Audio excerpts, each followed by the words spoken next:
Step 1, wake up early, gonna rise with the sun. Step 2, get some good, some food in you. Step 3, think real hard about what you wanna be. Step 4, fuck everybody, just do your thing. Wake up, today's gonna be a good day. Wake up, today's gonna be a good day. Wake up, today's gonna be a good day. Wake up, today's gonna be a good day. Wake up, today's gonna be a good day. Wake up, today's gonna be a good day. Wake up, today's gonna be a good day. Wake up, today's gonna be a good day. Yo, set your affirmations, aspirations. I got shit to do, the aftermath of preparation. Good food, good mood, blood in circulation. One step at a time, yeah, that's how you make it. Set a goal you control and the steps you take them. I try to pick one thought, have some concentration. And if I make a mistake, it's called education. I try to do this every day, call it replication. Wake up, today's gonna be a good day. Wake up, today's gonna be a good day. Wake up, today's gonna be a good day. Wake up, today's gonna be a good day. Wake up, today's gonna be a good day. Wake up, today's gonna be a good day. Wake up, today's gonna be a good day. Wake up, today's gonna be a good day. So life ain't easy, yo, I think there's a reason though. Ups and downs, just like every different season, yo. Sometimes I'm high, other times I'm barely breathing, though. I always gotta fight and hide from the demons, yo. Negative thoughts are poison, they rot. Head full of flies, so here come the clouds. They'll never stop unless I can swap all the bad for the good in my head when I'm lost. Yeah, so I'ma fake it till I make it. Positive thoughts are overtaken, I got patience. One day at a time is how you operate a cadence. A flow, you grow, you show yourself a foundation. Stay away from all the shit that causes temptation. I know that I like to do it cause it's sensation. I live my life in my head like a narration. Don't expect greatness, do my best, man, I'll take it. Wake up, today's gonna be a good day. Wake up, today's gonna be a good day. Wake up, today's gonna be a good day. Wake up, today's gonna be a good day. Wake up, today's gonna be a good day.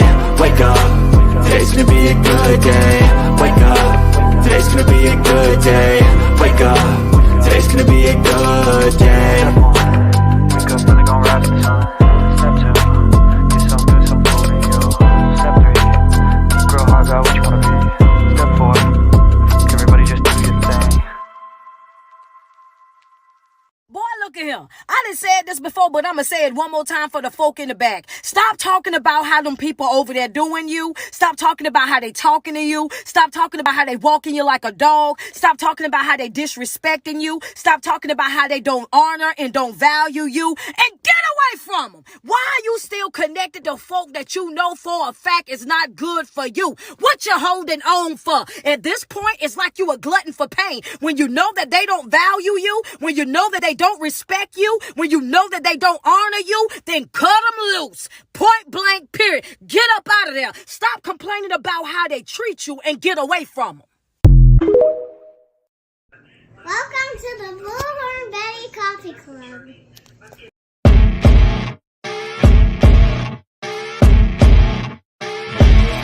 As you wake up in the morning, you want to find the latest, greatest information about criminal cases and have an intuitive conversation about the suspects associated with these cases. Head over to the Bullhorn Betty channel on YouTube.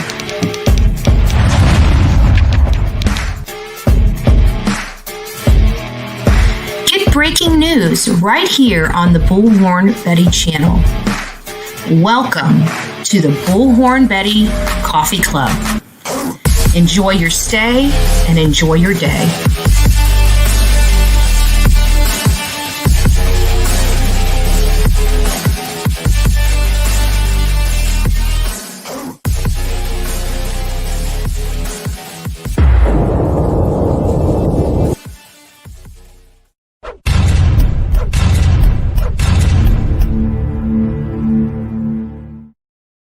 Well, happy Friday, folks. Happy St. Patty's Day. We made it. Today is now Friday. Bullhorn Betty is not pushing an additional day aside. Nobody wants to rush the week except the people that work at a job they hate, right?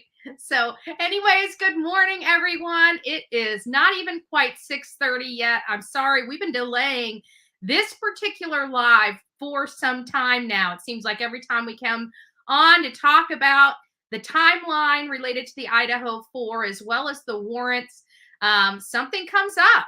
And so we're pushing through this morning. We're going to make sure that everybody gets the facts of the Idaho 4. I know we've been getting, we've had a lot of information come out at the beginning of this. We didn't understand, what's still not available to us, the 911 call. The 911 call that happened that morning at around 11:58 on November 13th, when people started calling in to say that Xana, Ethan, well, they called it in as an unconscious person. So there's been a lot of information that's come out that was held back from the public. We've got the Associated Press, 33 mainstream media outlets have filed an appeal to the second district because of the non-dissemination orders coming from Judge Marshall, citing that this has all been done in secret, that they haven't. Let me just read some of the stuff here. I got to get my glasses on because it's so small. I should have printed it on its own little sheets of paper. But that they did not have a hearing. They did not. They made this without the finding of fact and without any illegal analysis. And then they stipulated to everything behind closed doors outside of the public light, giving the media literally no time to prepare because we were removed from the docket and this wasn't even a docketed item. They were unaware that even a hearing was taking place either in chambers or outside of chambers. So it's been a big problem. And they're saying, hey, we're being railroaded here. We have a right to be here. We have a right to have this information. This is a public trial. This is public information that's forwarded to the public, and we're being blocked out, and it's causing us problems. So they've been doing a lot of, in the state and defense is basically saying to the media, well, you should have came to court and you should have, argued this at that time. But if it's not on the docket, so there's no notice of hearing that made it to the docket and nothing notifying the public, i.e. or the press about the hearing, how can they possibly go to that hearing and argue their position? They also brought up standing. Standing is basically a legal position saying that you have a right to be in that court record. So you can intervene, and quite frankly, so could the media outlets. They could have intervened on that hearing had it been public and had it been known. And that's what's been missing. So before we get too far into our day, I want to stop and say good morning to the people that are here, right? Good morning, Betty fan. And you know what? It's crazy because there was a lot of people that were in here. We had to move this again yesterday. And this has been the third time. That's why I decided to go on ahead, because it seems like every time I bring this up, for whatever reason, our lovely Dolly goes live, which, he's been kind of all over the place. He hasn't really, I checked this morning to see if he was live, and he wasn't live last night. So obviously he needs to get his lives in for his audience as well. But we decided to go ahead this morning and move forward, because the people that are over there on his side will have to come back here and do the replay of it, because we're going to go over some great information about the Idaho 4. All factual information for the audience, because you're going to need to start thinking. You need to find your perspective, your theories, your speculation for this case. I can't do that for each and every one of you. I can only do that for me. But what we can do is we can give you guys the facts so you can do that for yourself and make your position and your determination, because the trial is going to be coming up. I don't anticipate the trial for this case to happen for at least a year and a half, potentially. This is just the beginning phases of it, and we're going to be watching this case like a hawk. The real me too. It's nice to see you here. Good morning, bitches. All right. Jill from the Hill. Nice to see you, Jill from the Hill. Good morning. Good morning. And if I didn't tell anybody, if you guys don't know yet, happy St. Patty's Day. As people start coming in, we want to say hi and tell everybody good morning. Tammy, just Samantha, Donna, Selena, Kim, Patricia. Struggle is real. Yes, it is. Yes, it is. We had a few more people we were just chatting about this morning. Sonia's in the house. Sheila, good morning. Cranky Pants. Who else do we have in here? I want to try to get through some. Tammy Moss. I think I said hi to you well, I said hi to you in the chat, but I don't know if I publicly said hi to you. Who else? Just Samantha and it's Sepsis. Nice to see you in here, Emma. Gwen, it's good to have you here. Good morning. Arlene, it's nice to have you here. Heather Mack. Oh, nice to see you, Heather. Been a little while. Arlene, I think I already said the van lady. Sean, nice to see you as well. Rocket Queen, great to have you here. Let's see. Justice for All's in the house. I didn't see you there. Hey, buddy, how you doing? God bless you. ZA. Brown, the official Nikki, Brown Bear Jamboree. Do you guys remember back in the day? It was, no, I don't think it, maybe it was.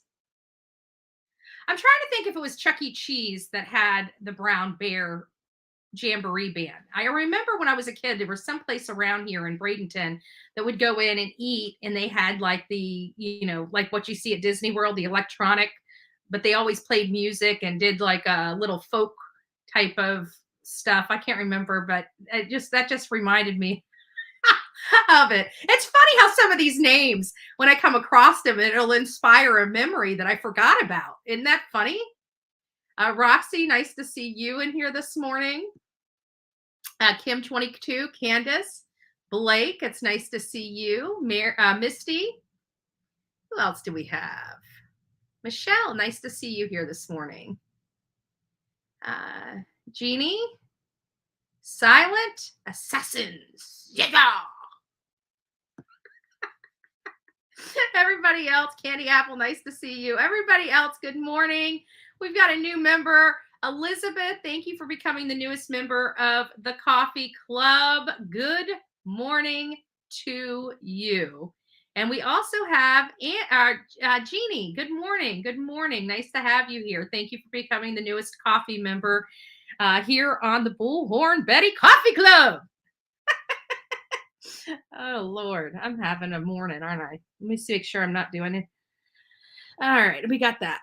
Okay. So I just wanted to check and make sure I'm not missing anything this morning. So I'm just going to kind of roll with it. We've got a lot of stuff to cover this morning, but before we do, we have a long insert in the language of letting go this morning. And I had an opportunity. Good morning, Facebook. I see you guys there. TD, AG Copeland. Nice to see you. Mama Bear, 1, 2, 3, boom. Good morning to you guys. Pink, Peony, Don. Nice to see you here. Nice to see you. Yes, it's Chuck E. Cheese. We don't go to Chuck E. Cheese. We boycotted them. Oh, I haven't gone to Chuck E. Cheese in a long time, but I just remember as a child, I remember going, and every now and again, my parents would take us to this one place, and it had like this jamboree of bears, and they were all electronic, but it was, it was a show for us. We were able to eat dinner and with the family. I know it wasn't like the best dinner. It's not like a 5-star restaurant or anything like that, but we got pizza or whatever it was and got to watch the show, the bear show. And it was just something that we did as a kid. And I don't remember if they had that, if that was there or if it was some other place. But anyways, today is March 17th, St. Patty's Day. Again, to all the people that are coming in here, happy St. Patty's Day to you and yours. But March 17th was when I read it, it really resonated with me. And I think it will resonate with the majority of my audience this morning because it's talking about don't avoid the void. And I thought the messaging was really, really good because we all have that hole that consumes something, right? We feel lonely, we feel depressed, we're uncertain about something. We have this void inside of us that we fill up with gunk because we don't know what to do with it. So I thought this, and I know for a fact it's not just me. A lot of people on here have the same issues. And I'm glad I'm not silent. I remember when I came out here, oh, just Samantha, my first super chat ever. The haters inspired me. Ha ha ha. Keep kicking button taking names. Thank you, just Samantha. God bless you. I am the first. I busted your super chat cherry. I don't know if I'm allowed to say that on here. Am I? I don't know. But thank you. God bless you for that. And I'm honored, by the way, just Samantha. I'm honored that you chose me to drop the super chat. So thank you. God bless you. And you do great work. You do great work. So March 17th is Don't Avoid the Void.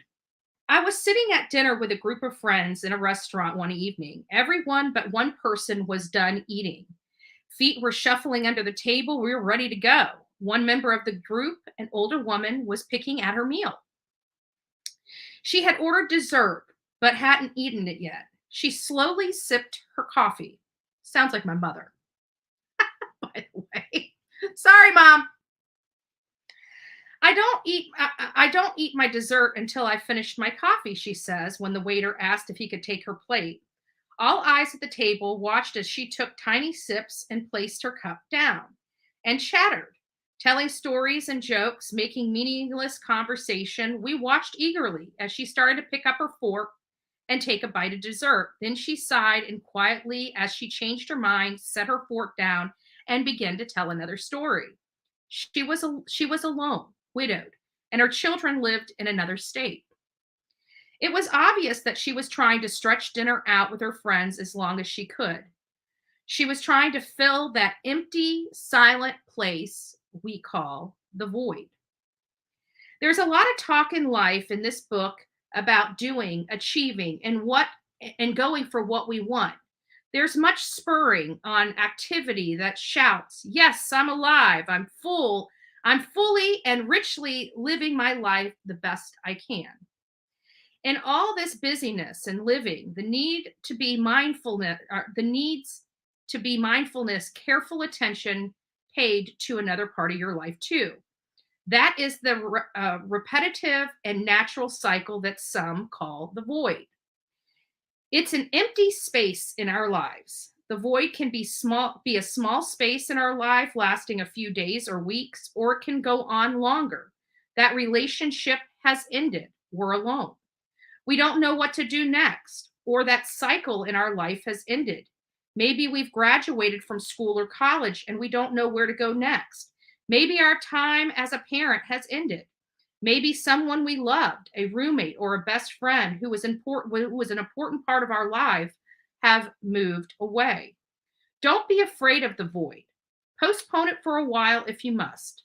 Linger at dinner with friends, refusing to finish your dessert. As dark, cold, and empty as it feels, the void is a friendly place. The rhythms are slower and often more confusing than other cycles of our life, but the rhythm of this cycle is still here. Remember those quiet times in your life, the ones you've gone through before, when one cycle has ended and another one has not yet begun. Remind yourself that when the voids come along, that you don't have to be frightened of it. It's not the end. It's only a creative and necessary pause, the cycle of its own in this cycle and rhythm of life. God, give me the courage to step into the void of my life with dignity, faith, and a sense of humor.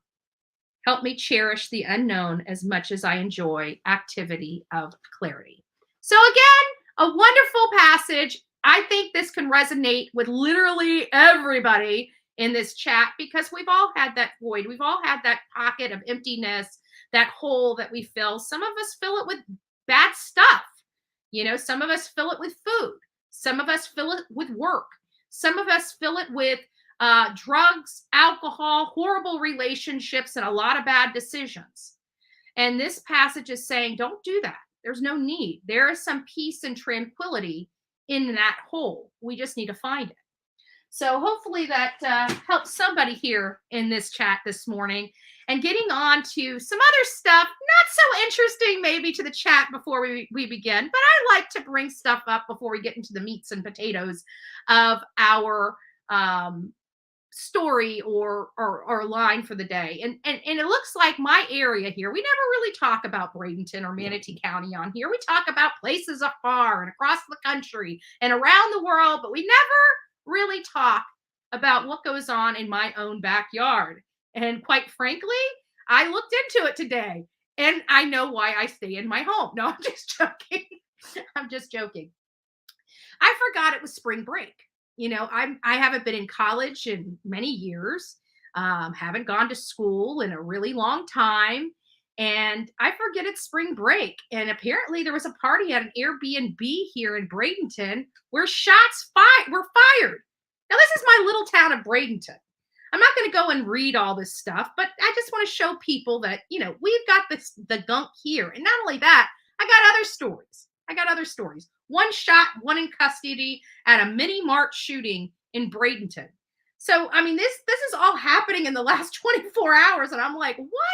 You have got to be kidding me. Now, granted, this is kind of in the ghetto area of Bradenton, but still, until you look under the hood, you really don't know what's going on. Now, this is a little bit further away, but I wanted to end with this story because we had the two shooting stories, which is kind of right? But this was cute because here in Florida, we have gators. And so the birds have ganged up on the gators. Well, in this particular photo, the gator, and sent that gator packing. They said, you are not coming to eat us. We are going to peck your eyes out if you do not leave. So these large birds ended up running this mean old gator off, and they were saved. So what a love story, right? Bird meets gator. Bird 1, gator 0. So I thought that was cute. So here kind of is, actually, before we get started, y'all go get your coffee. I'm going to break just for a second. I am going to put something on and then we'll be right back. Give me 2 shakes of a lamb's tail. I'm sorry, but this is necessary. I know you told your friend you're not okay. And tell me what's wrong and why you never said you felt that way. And guess you're trying to stay strong and fake a smile until I look away. But I've known you too long, it hurts to watch your blue eyes fade to gray as you fade away, as you fade away. Yeah, I'm about to fade away, cause every time I wake up I feel like it's Monday. Something's going wrong with all the chemicals up in my brain. All of a sudden I don't look at anything the same way. Got a buildup of my thoughts sitting in an ashtray. I'm sorry that I'm so inconvenient, okay. Just let me be me and I'll stay out of your way. There we go. Sorry about that, guys. I needed to go. I forgot my back was starting to hurt, and if we're going to get started on this, I didn't want to break while we were going to start diving into this information. Let me see if I can pull this up a little bit bigger. Okay. So timeline. Oh, I got to do it for all of it. Okay. So we're going to go over the timeline, and then we're going to go over the timeline for everything. I got to get my vitamins. My allergies are starting to act up, and I'm so sick of blowing my nose and everything else here on the Warren Petty channel. So I decided I needed to get up and get my vitamins in me because I'm so sick and tired of sneezing and snotting everywhere. But if you want to know my regimen, here, let me put this. I'll put this down here. Hold on. We'll pull that up in just a second. But if you want to know my regimen, I will show you in about 2 shakes of a lamb's tail. And I'm telling you, this works. This sauce here, I used to be sick. Every time my grandkids came over here and had a sniffling nose, I would get sick. I used to get so frustrated with my stepdaughter because she, she was younger, so she didn't really care. She wanted to go out. She was bringing the kids to be babysat, whether they were sick or not. And I finally had to tell her, quit bringing these kids over here while they're sick. I can't do it. Every time they come over here sick, I end up getting really sick, and I can't work because I'm homesick. So that was a little, strenuous, but she worked around it, right? She'd have some young friend of hers take the kids, and, I wouldn't be saddled with them while they were sick. But I used to get sick a lot. So my best friend turned me on to this, and then I made my own. She takes a handful of vitamins, all kinds of vitamins. But this is the secret. I have not been sick in years since taking this. This is a multivitamin right here. These are vitamin Ds. If I can put that up there. Vitamin Ds. I take 3 of these. I don't know if you guys can see that. I take 3 of them. So I take a multivitamin and 3 vitamin Ds. That helps build your immunity. Then this little pill right here is my allergy pill. And I'm pretty sure everybody in the world knows what this is. Ibuprofen, right? I do ibuprofen because I got degenerate back disease, or degenerate disc disease, and scoliosis in my back. So sometimes sitting here in the chair, which the chair seems for all intents and purposes to be fixed. We'll see. I haven't sunk in 2 days in the chair. My mom came over and fiddled with it, and next thing you know, the chair is staying up. So we're good. But I'm telling, no, MJD, vitamin D. D is in dog. But I take 1 multivitamin, women's multivitamin. Yeah, I guess it really doesn't matter whether it's men, but I figured the women's multivitamin's more designed for women. But I take the multivitamin, 3 vitamin Ds, my allergy medicine, and 2 ibuprofen. And I'm telling you, I haven't been sick in years. Even with the whole pandemic and everything like that, never got sick once. I haven't been sick in years. Seriously, I haven't had 1 fever. I mean, outside of exhaustion here and there, and that's because I burned my candle at both ends, not sick. So, nothing worse than I had water over there, but nothing worse than trying to take pills with hot coffee. Ugh. But anyways, I mean, and that's what I do. And I do 50 plus, even though I'm not 50 plus, but I figured it probably has more calcium and stuff in it being 50 plus. So that's what I use. I haven't been sick in years. You guys cannot tell me the last time you guys have seen me sick. Now I've had, I've been exhausted. I've been depressed. I've been drunk, but not sick. All right. Without further ado, we're going to get on over here to this. So we're going to go through the timeline here. And I think this is going to be good because it clarifies everything. And again, I just want a big shout out to Sleuthy Goosey because she really is the one. I'm assuming it was her that put this entire timeline together, but it does take us back and it has a lot of great information on it. So I thought, now I don't expect this to be one of those lives that we have a whole lot of fun and we're laughing and joyous and everything like that. This is going to be really more of an educational live. This is going to be probably boring stuff to some of you folks out there. Maybe you guys don't want to stay here to listen to it all, but if you're involved in this case, you're going to want the foundation of facts. And this is building that foundation of facts. We want to make sure that everybody here knows what the true facts of this case are, because there's a lot of stuff going on online, people that speculate, and people are taking that speculation as fact.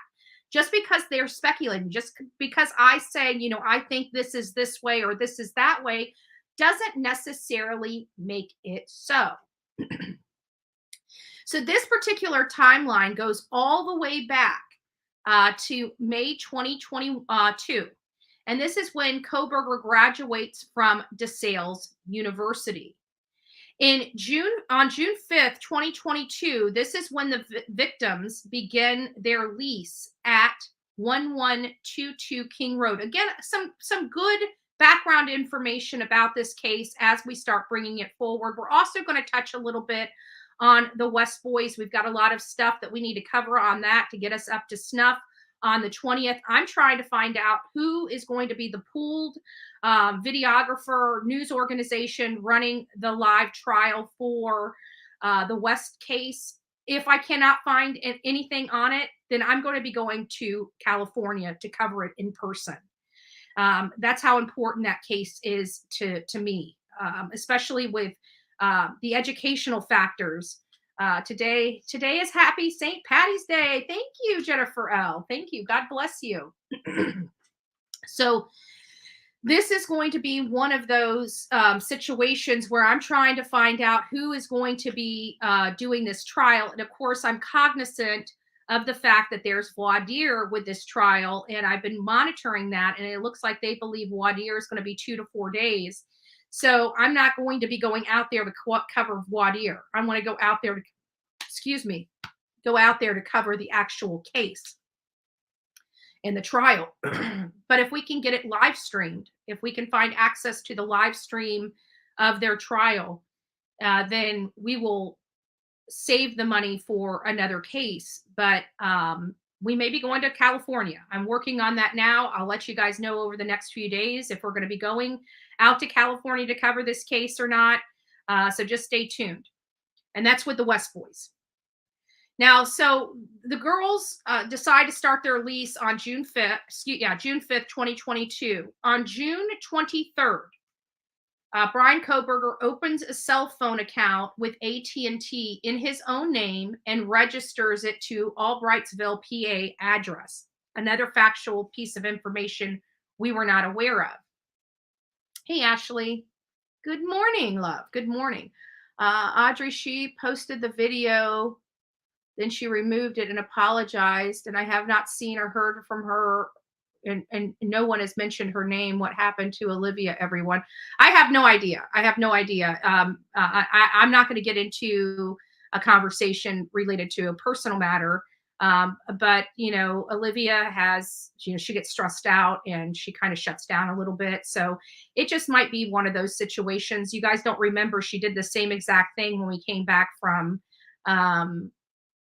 Summer Wells. She actually went off for 6 months. She had a 6-month sabbatical where she wasn't doing anything on YouTube or social media when we got back from Summer Wells.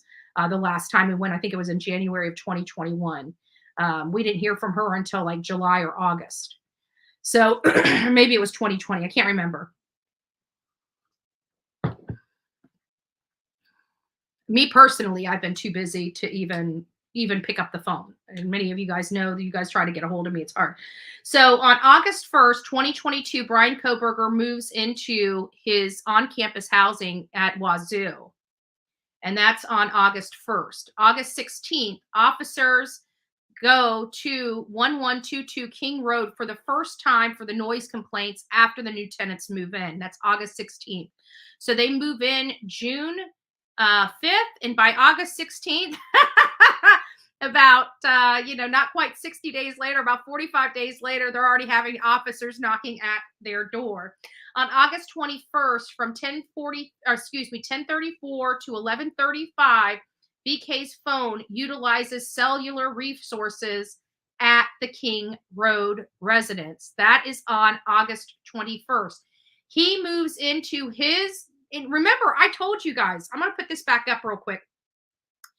But I told you guys, I always thought that he actually moved to Washington State University to carry out this very attack.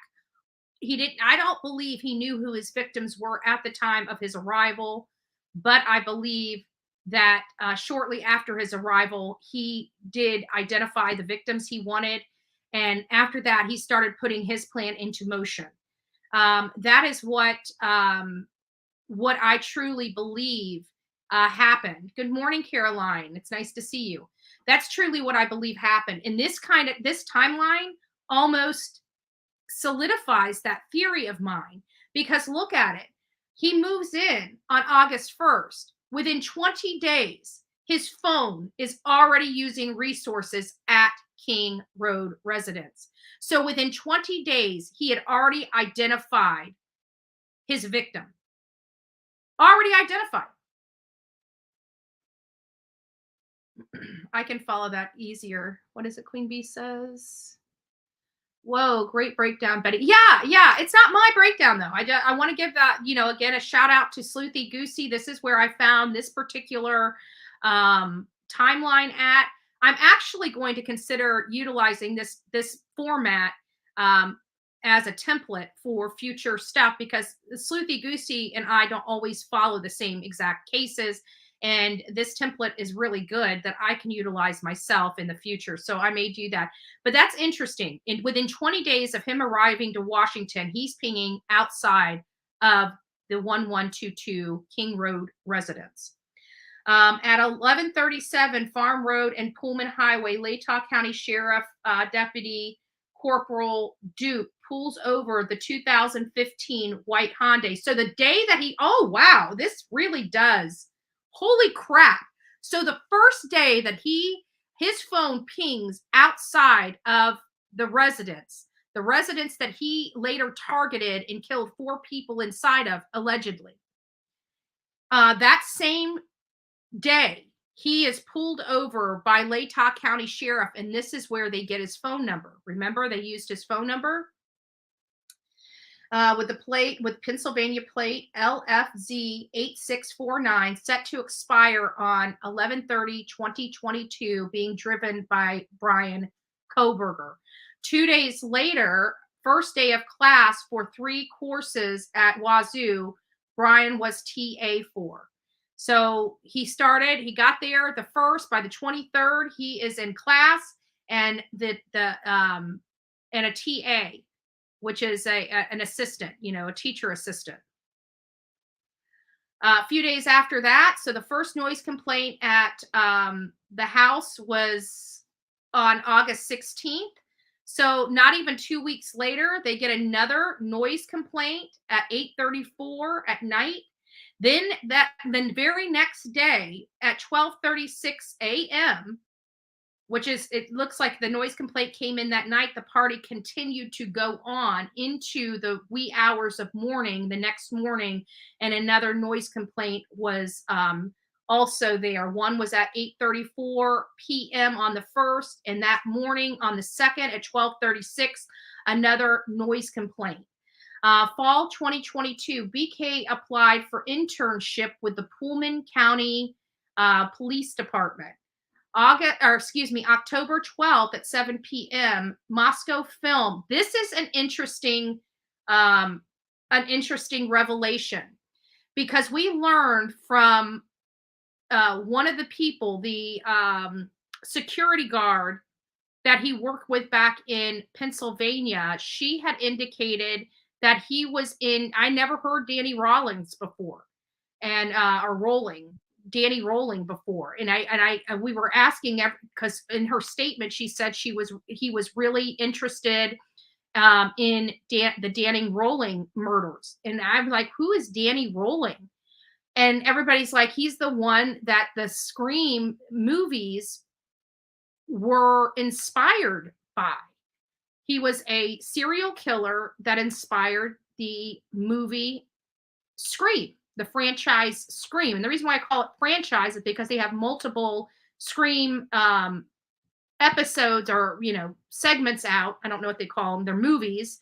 So but we're, I think, up to like Scream 4 or 5 right now. And I believe they're making another Scream movie.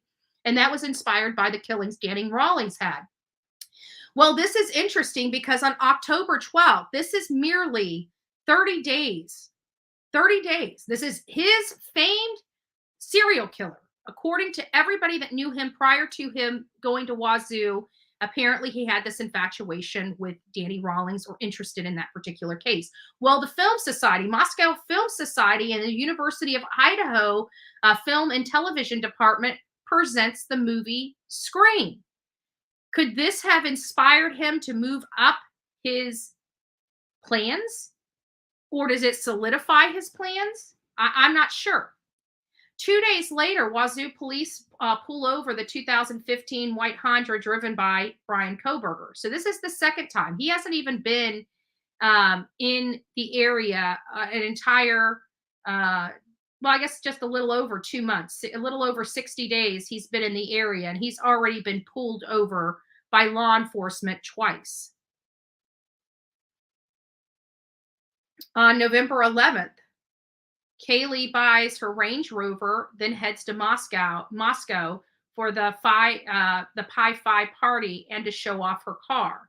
Wazoo Parent Weekend Day 1. So this whole situation, when Kaylee goes back to Moscow that afternoon, Wazoo is having a parents' weekend. So the parents are coming in to visit their children.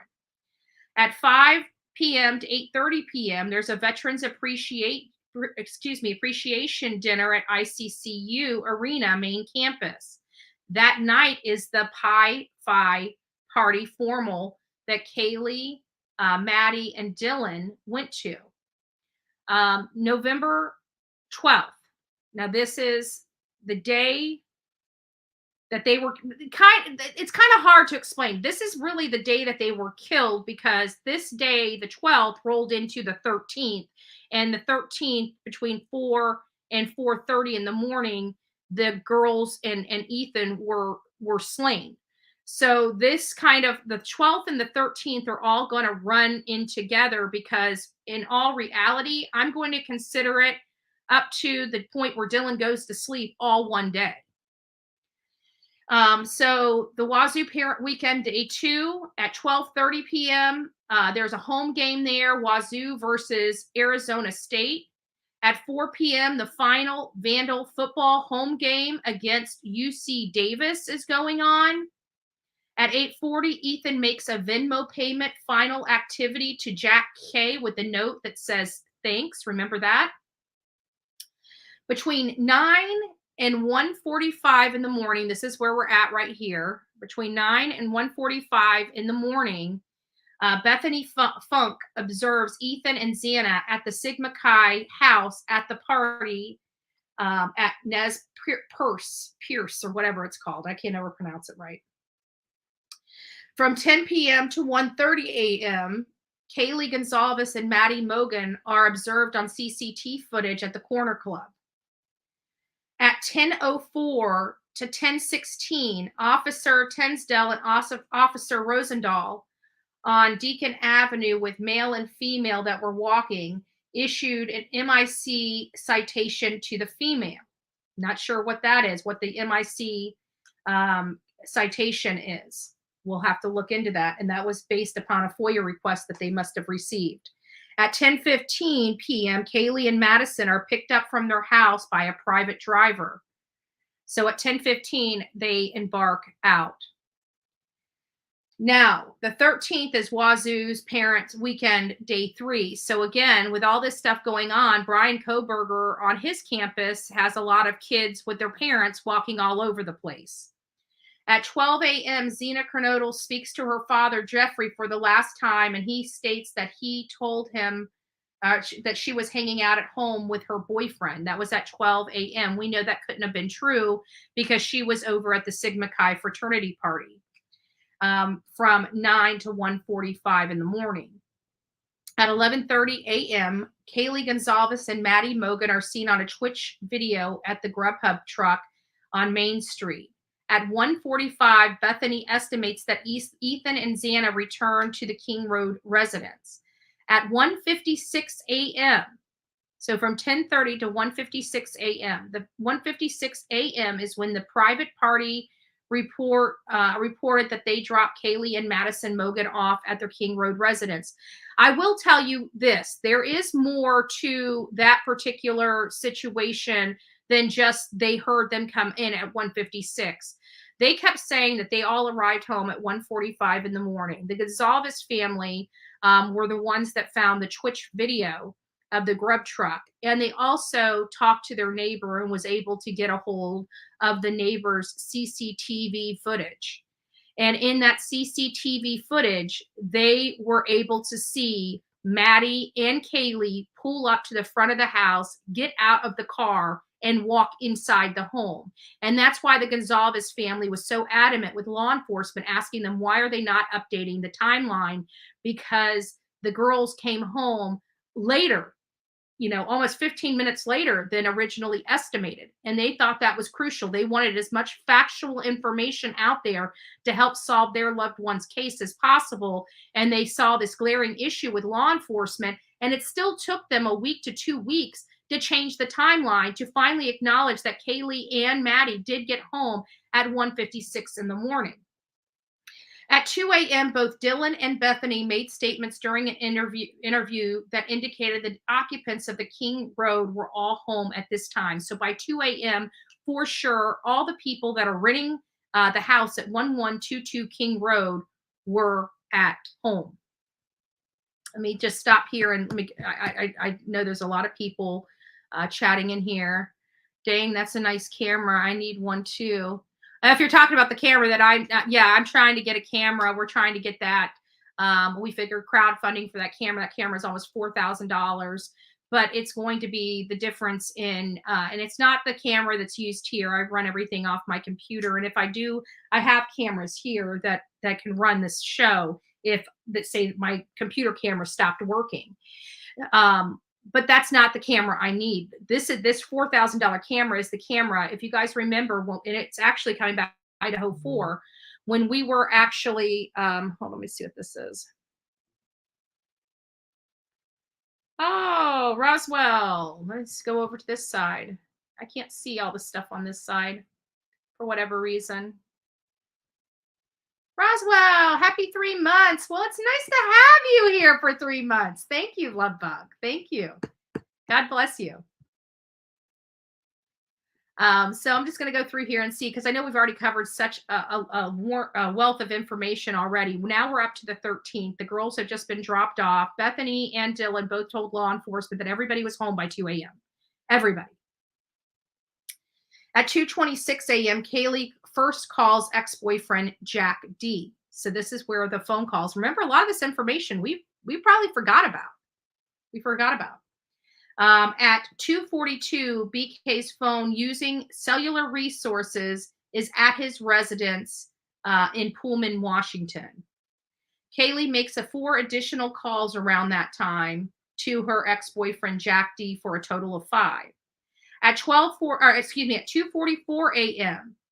So 2 minutes from the time that Brian Koberger's cell phone pings at his residence at 2:42 a.m., by 2:44 a.m., a white sedan consistent with the description of the white Elantra known as Suspect Vehicle 1 was observed on Wazoo CCTV footage traveling north on Southeast Nevada Street at Northeast Stadium Way.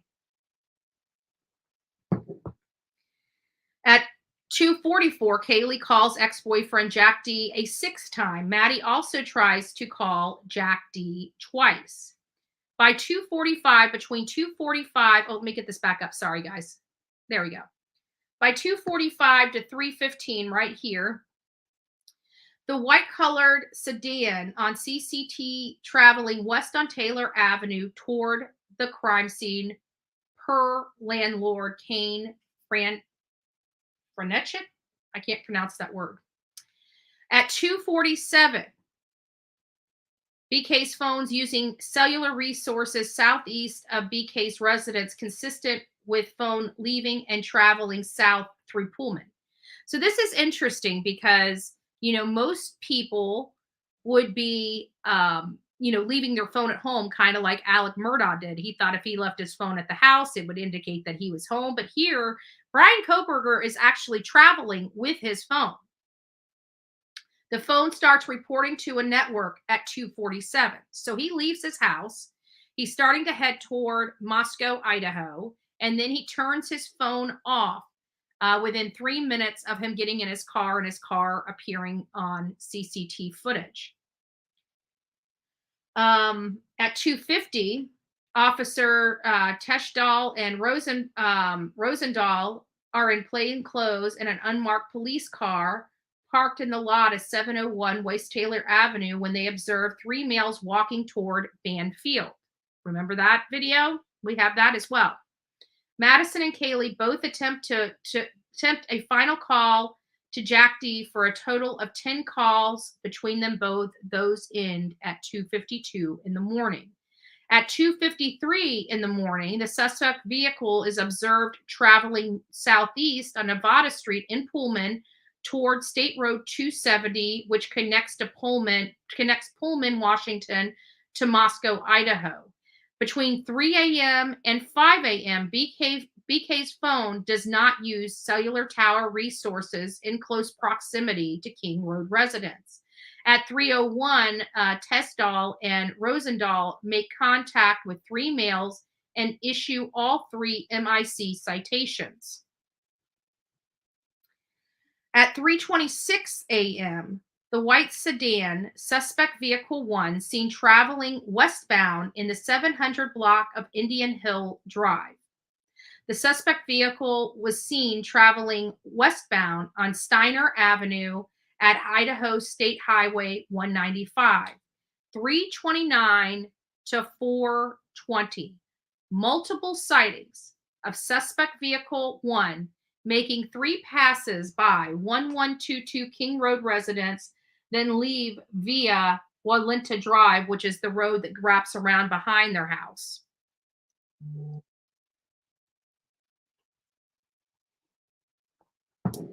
At 3:32 a.m., Officer Tesdall and Rosendahl leave the area 701 West Taylor Avenue. So they make the stop at 3 o'clock. Within 31 minutes, they're off. They're gone. They're out of the area. At 4 a.m., both Dylan and Bethany made statements during interviews that all occupants of the home, with the exception of Xana Kernodle, were asleep or at least in their rooms. From 4 a.m. to 4:25 is the time frame that investigators believe the homicide occurred. Right here. I'm going to go ahead and bold that.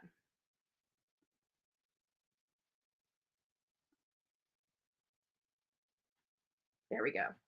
Actually, let me make that blue. I don't think we have blue. Maybe this green. That's too dark. Hold on. So there we go. Right there. So there, this is when they believe the actual homicide occurred. Now, 4 a.m., Xana Kernodle received her DoorDash delivery at the resident. Also at 4 a.m., Dylan was sleeping in her second floor bedroom when she was awoken. But what she states sounds like Kaylee playing with the dog in one of the upstairs third floor bedroom. Dylan hears who she thought was Kaylee say something to the effect of, "Someone is here." Dylan looks out her bedroom but didn't see anything. Then we have the suspect. Let me get this off here. There we go. Didn't see anything. Then at 4:04 a.m., the suspect vehicle 1 seen driving eastbound on King Road, stopping and turning around in front of 500 Queen Road, Unit 52, then driving back westbound on King Road. The suspect vehicle 1 appears to unsuccessfully attempt to park or turn around in front of 1122 King Road, then continued to the intersection of Queen Road and King Road, where it can be seen completing a 3-point turn, then driving eastbound again down Queen Road. That was at 4:04. At 4:12, forensic download of Xana's phone showed she was likely awake and using TikTok. Dylan opens her door. So we got question marks here because we don't know the specific time frame when the next actions happened, but we know that they happened between 4:12 and 4:17 in the morning. Dylan opens her door a second time when she heard what she thought was cries coming out of Xana's room. She then heard a male's voice say something to the effect, "It's okay, I'm going to help you." Dylan opens her door a third time after she heard the crying and saw a figure walking toward her in black clothing and a mask that covered the person's mouth and nose. She described the figure as 5'10" or taller, male, not very muscular, but athletically built with bushy eyebrows. The male walked past Dylan as she stood in a frozen shock phase as he walked toward the back sliding door. Dylan locks herself inside her room. At 4:17, Security cameras at 1122 King Road pick up distorted audio of whimpered followed by a loud thud. A dog could be heard barking numerous times. By 4:20, the suspect vehicle 1 is seen departing the area of King Road at a high rate of speed. The suspect vehicle 1 then travels southbound on Walenta, likely exiting the neighborhood at Palouse River Drive and Conestoga Drive. I don't know. By 4:58, BK is using cellular service resources in the area of Idaho State Highway 95 near Blaine, Idaho, north of Genesee. BK's phone is using resources consistent with traveling south on Highway 95, traveling westbound toward Uniontown ID, then north back to Pullman, Washington. Suspect vehicle is observed on 5 cameras in Pullman, Washington, and on a Wazoo campus cameras. 1 at 1300 Johnson Road in Pullman, 2 northbound on Johnson Road, 3 turning north on Bishop Boulevard, 4 northwest on State Road 270, and then at 5:27, the white Elantra is seen traveling northbound on Stadium Way at Nevada Street, Stadium Way and Grimes, Stadium Way and Wilson Road, and Stadium Way at Cougar Way. BK's phone is utilizing cellular resources that provide coverage to Pullman, Washington, consistent with the phone traveling back to BK's residence. At 6:47 is sunrise. 9 a.m. Let me see if we got any more questions in here before I go on here. Wow, good morning, everyone. Much love. Nice to see you, Boomer Girl. I try to be sympathetic to the girl, but damn, 3 different situations she clearly could hear were wrong and did nothing.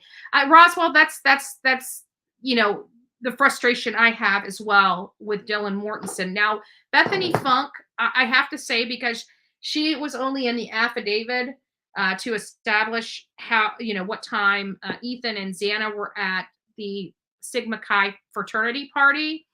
I don't think she heard anything or has any information, but Dylan did. And I also heard that Dylan heard screams coming from inside the house. She tried to attempt to call her roommates, and when they didn't answer, she went to bed. And I don't know, and people are upset with me because I want that question answered. Why did she wait to call law enforcement? And we're not going to be able to know until trial. And believe me, it will come out. It will come out. We will know exactly what happened. And she's going to have to say it under oath. And I have a funny feeling when we're all said and done, there's going to be more people that were on her side are going to be ticked off. They will not be able to understand why it took her 8 hours to call law enforcement after seeing a stranger inside her home. It doesn't make sense. Because it doesn't make sense, people are speculating that Dylan Mortensen may have had something to do with this murder. I don't believe that to be true. I believe that's speculation. I believe that's a rabbit hole, and I believe that's a conspiracy theory. Not to insult anybody in my audience, but there's nothing outside of her not calling law enforcement. There is literally no connection between her and Brian Koberger. None. So how can she conspire with somebody she doesn't even know? That's the first. And so I want to make sure that we, that's not even part of my theorization. Let's see. The sunrise phone is used traveling back from 9:12 to 9:21 BK's phone. So it sounds like sunrise happened at 12:47 at 9 a.m. BK's phone is consistent with his phone leaving his residence and traveling back to Mascow.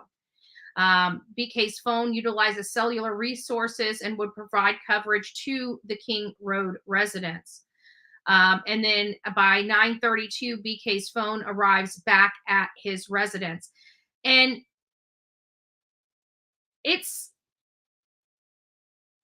hard for me to say because, at that time of morning, I'm pretty sure the roads were fairly clear. But that drive is, I can tell you personally, is anywhere, depending on the traffic. When I was there, it was snowing. It had slush on the ground, so people were using additional caution as driving in the road. But this drive from Pullman, Washington, to the Mascow, Idaho residence took anywhere from 13 to 18 minutes, depending on certain parts of the day, to get to. So he made a round trip from 9 a.m.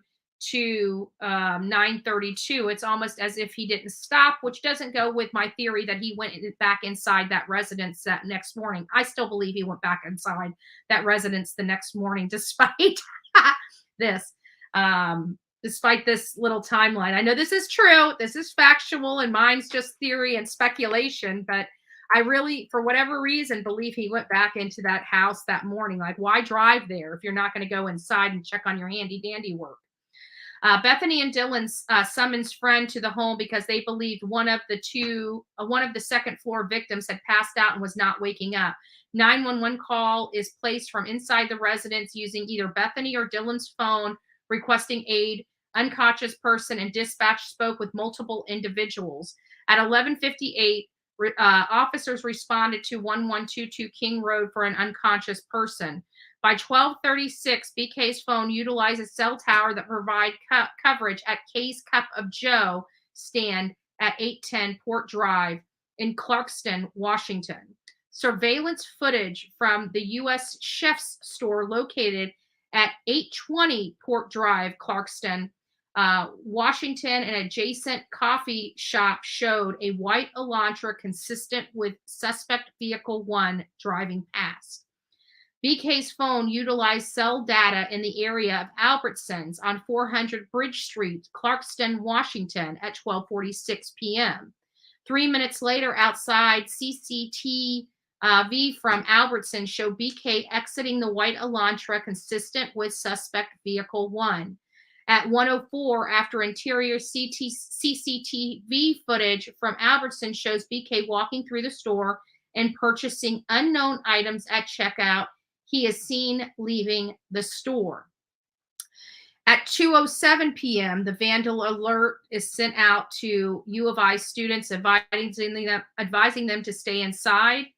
By 2:46, there was a shelter in place was lifted by the University of Idaho. By 3:30 on November 13th, text alert was sent out to Washington students, followed by an email notifying them of the homicide.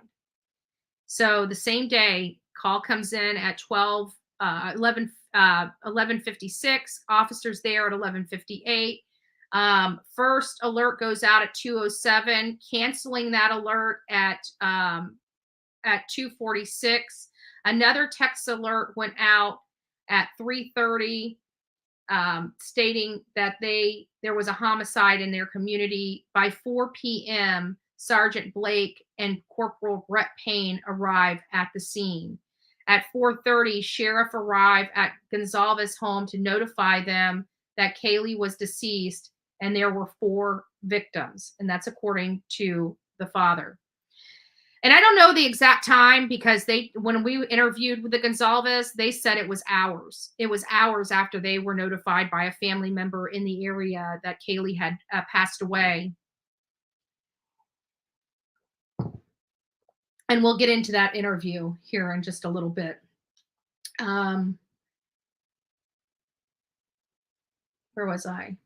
And 5 to 5:30, Latah County Coroner Kathy Mabut arrives on scene. A vandal alert also went out. Moscow police continued to investigate. No ongoing threats. So they send that out at 5:21. At 5:32 to 5:36, BK's phone utilizes cell resources, providing coverage to Johnson, Idaho. BK phone stops reporting to the network between 5:36 and 8:30. And this is where I believe he may have dumped the murder weapon, potentially. Gonzalez's ex-boyfriend, Jack DeCore, is interviewed by Brett Payne.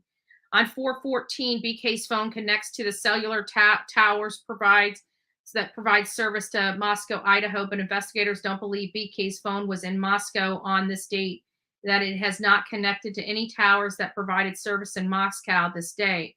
in-person online classes were canceled. On the 16th, this is when AT&T, Inland, Verizon cell tower dump warrants were requested from 11:13, 3 a.m. to 5 a.m. Warrant was sent to Verizon for 3 unknown subscribers' phone number. Warrant sent to T-Mobile for 2 unknown subscriber phone numbers. So they started sending out record requests within 13 days, not record requests, but warrants for records within 13 days of this homicide. The autopsies were conducted on the 17th, not 14 days, excuse me, 3 days of the homicide. And the autopsies were performed on the 4th day. And also one thing that's not in this timeline is right around the 14th, 15th, and 16th is when law enforcement was actually going to stores in the area to look for a K-bar knife.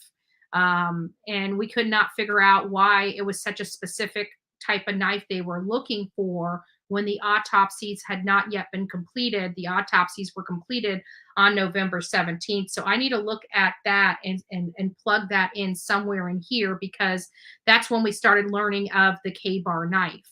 And again, that happened prior to the autopsies, because that was one of the questions we had here on this channel, was how in the world are they looking for this knife when they haven't even had the autopsy to confirm that that's the knife that they need. And I couldn't understand it.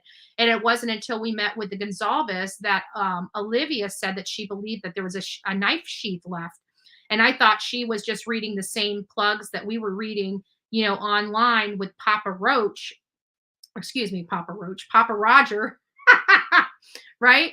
And the Papa Rogers was talking about the sheath being left there, and had a lot of inside, or appeared to have a lot of inside information related to these deaths.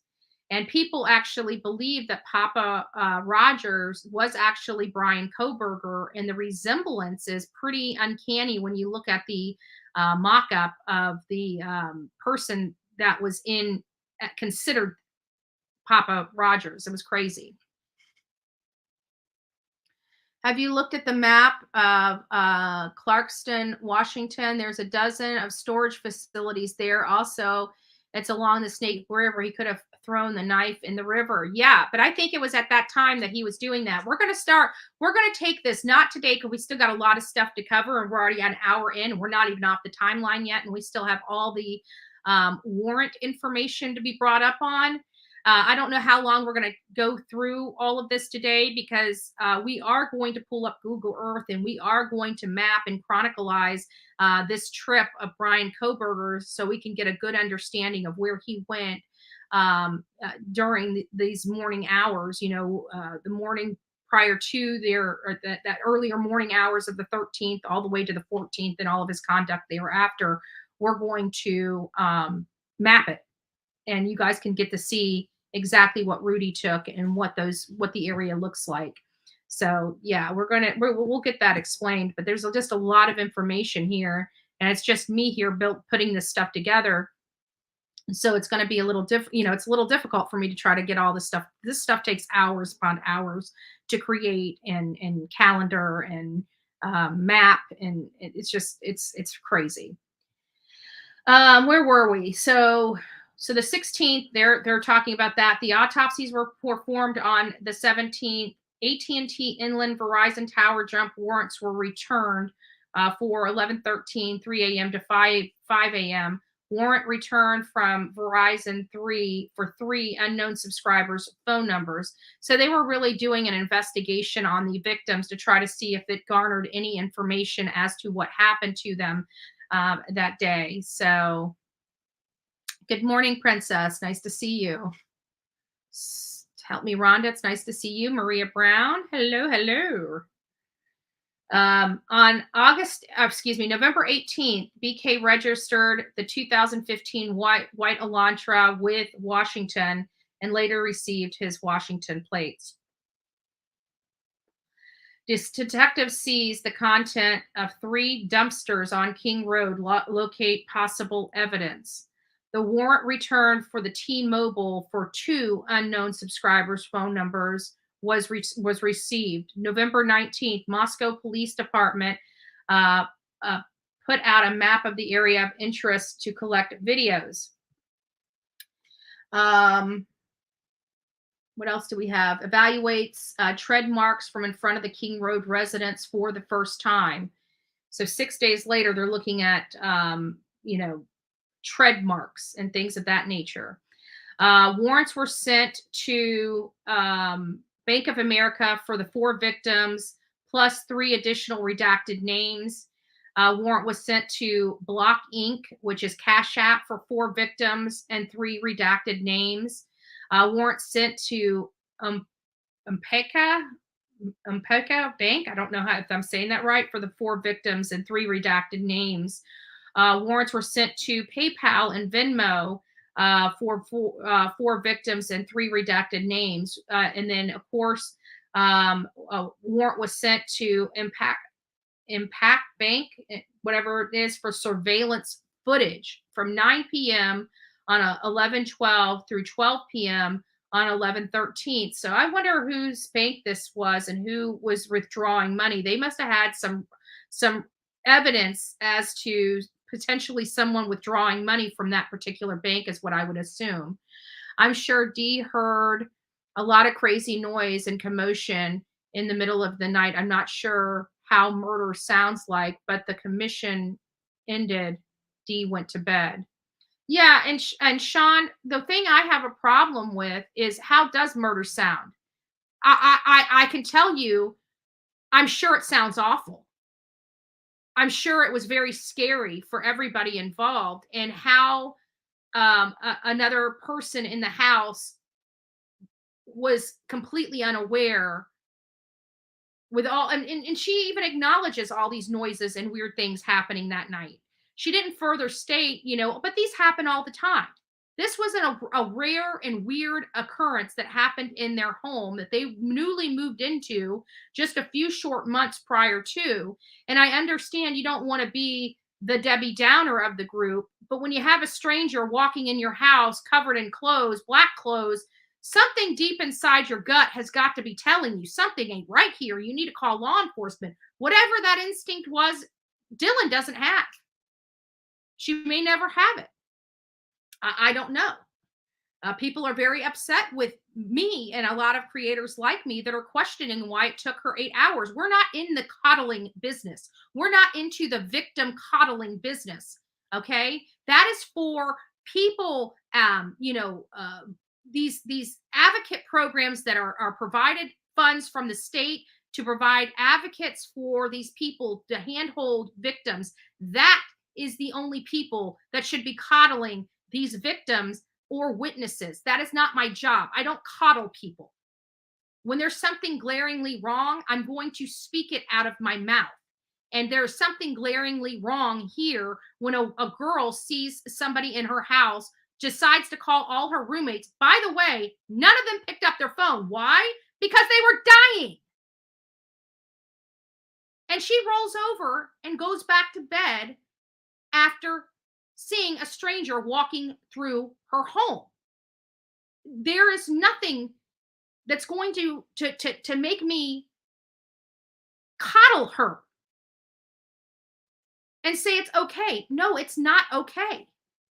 I'm not going to, if Dylan was standing here front face, do you think I'll be sweet and kind and respectful to her? But do you honestly believe I'm not going to ask her the questions?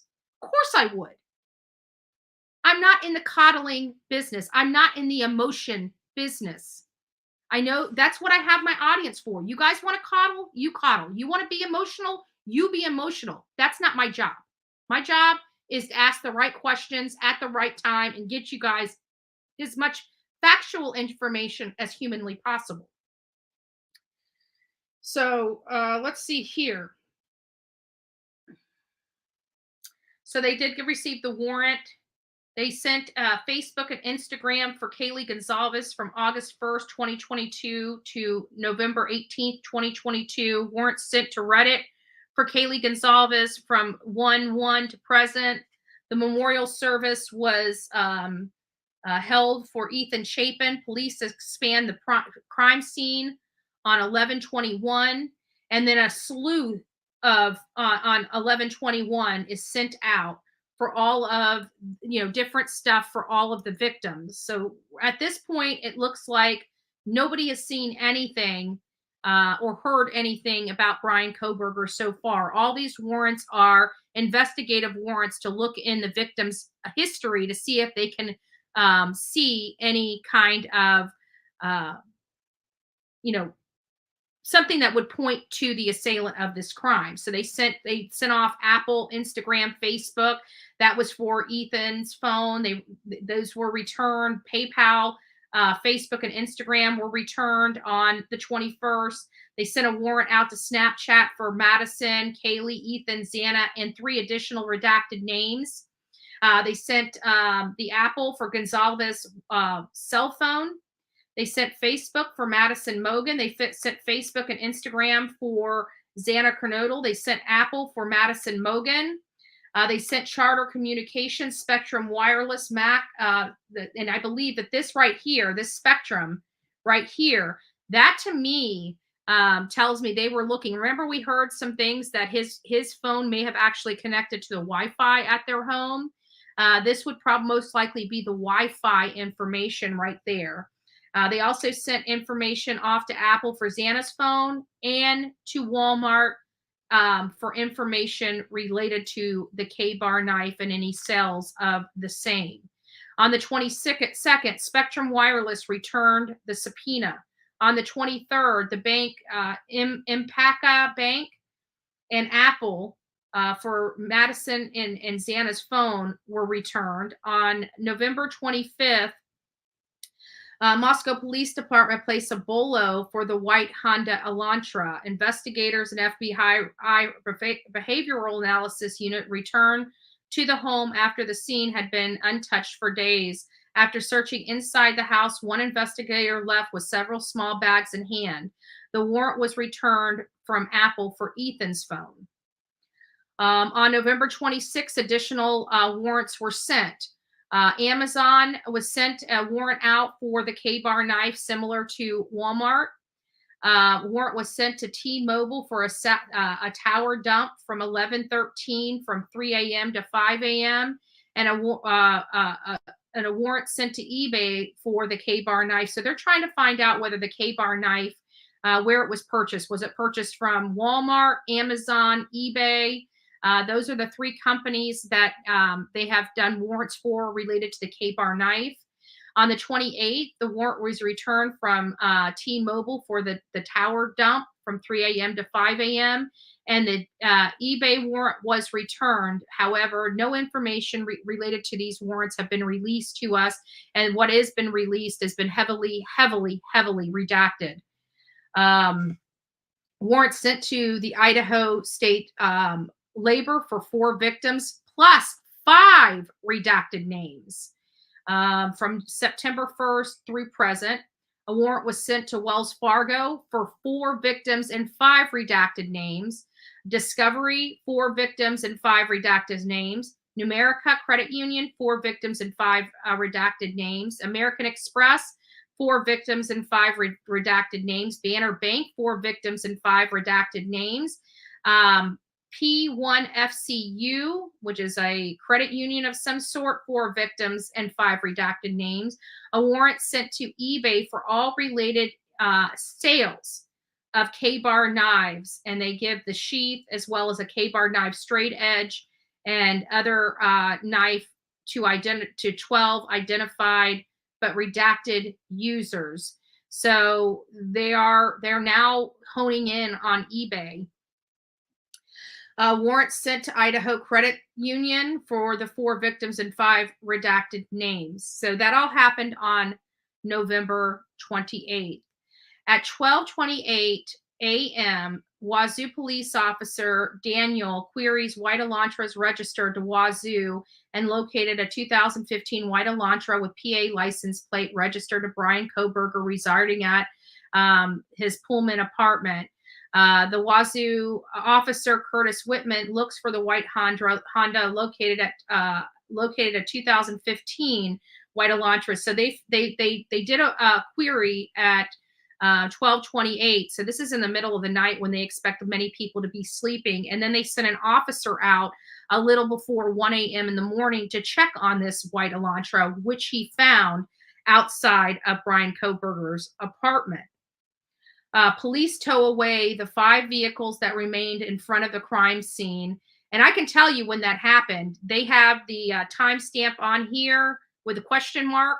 We have a video. I was live when they started removing those cars from the property. So we do know what days that happened on 11/29. I can tell you that that happened in the morning hours. So between 9 to 11, maybe 9 to 12. It was one company, and they took one car away. Then they came back in for another car, took that car away.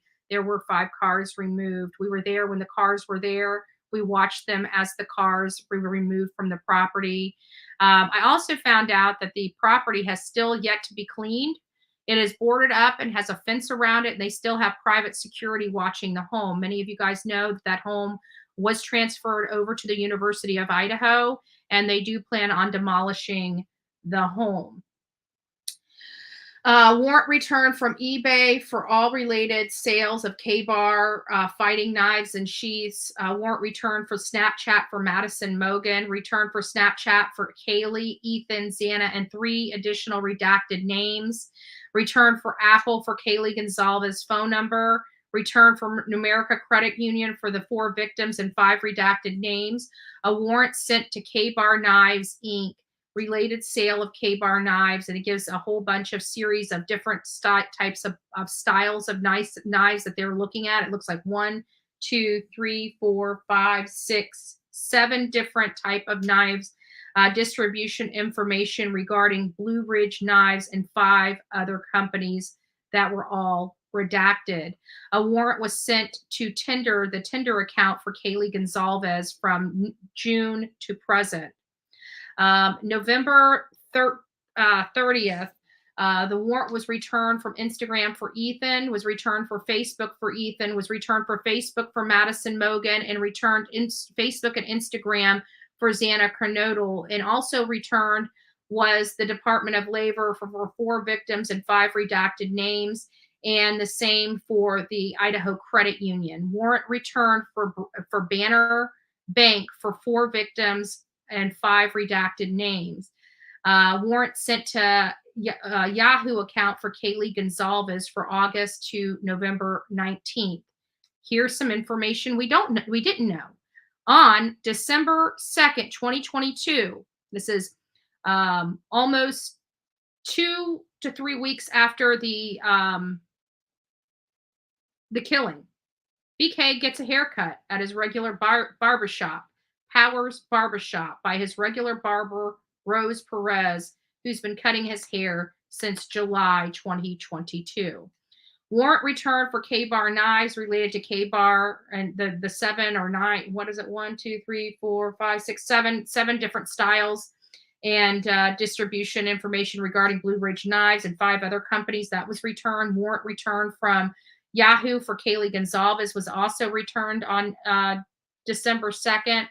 Warrant sent to Facebook for 4 victims and 3 redacted names, and a warrant sent to UPS for video recorded and stored on delivery trucks that were in Mascow between November 6th and November 14th. Interesting. December 3rd, 2022, private security company now guarding the crime scene, and we were there when they showed up. Warrant returned for Tinder for Kaylee Gonzalez and for the UPS, as well as Bank of America's 4 victims and 3 redacted names. So on November 6th, 3 additional warrants were sent, and one was for DoorDash for all deliveries to the King Road residence, Tinder for 19 redacted Tinder profiles and their information from November 3rd, 2022 to present. 19 accounts they're requesting for. And warrant was sent to Tinder for account of Madison Mogan.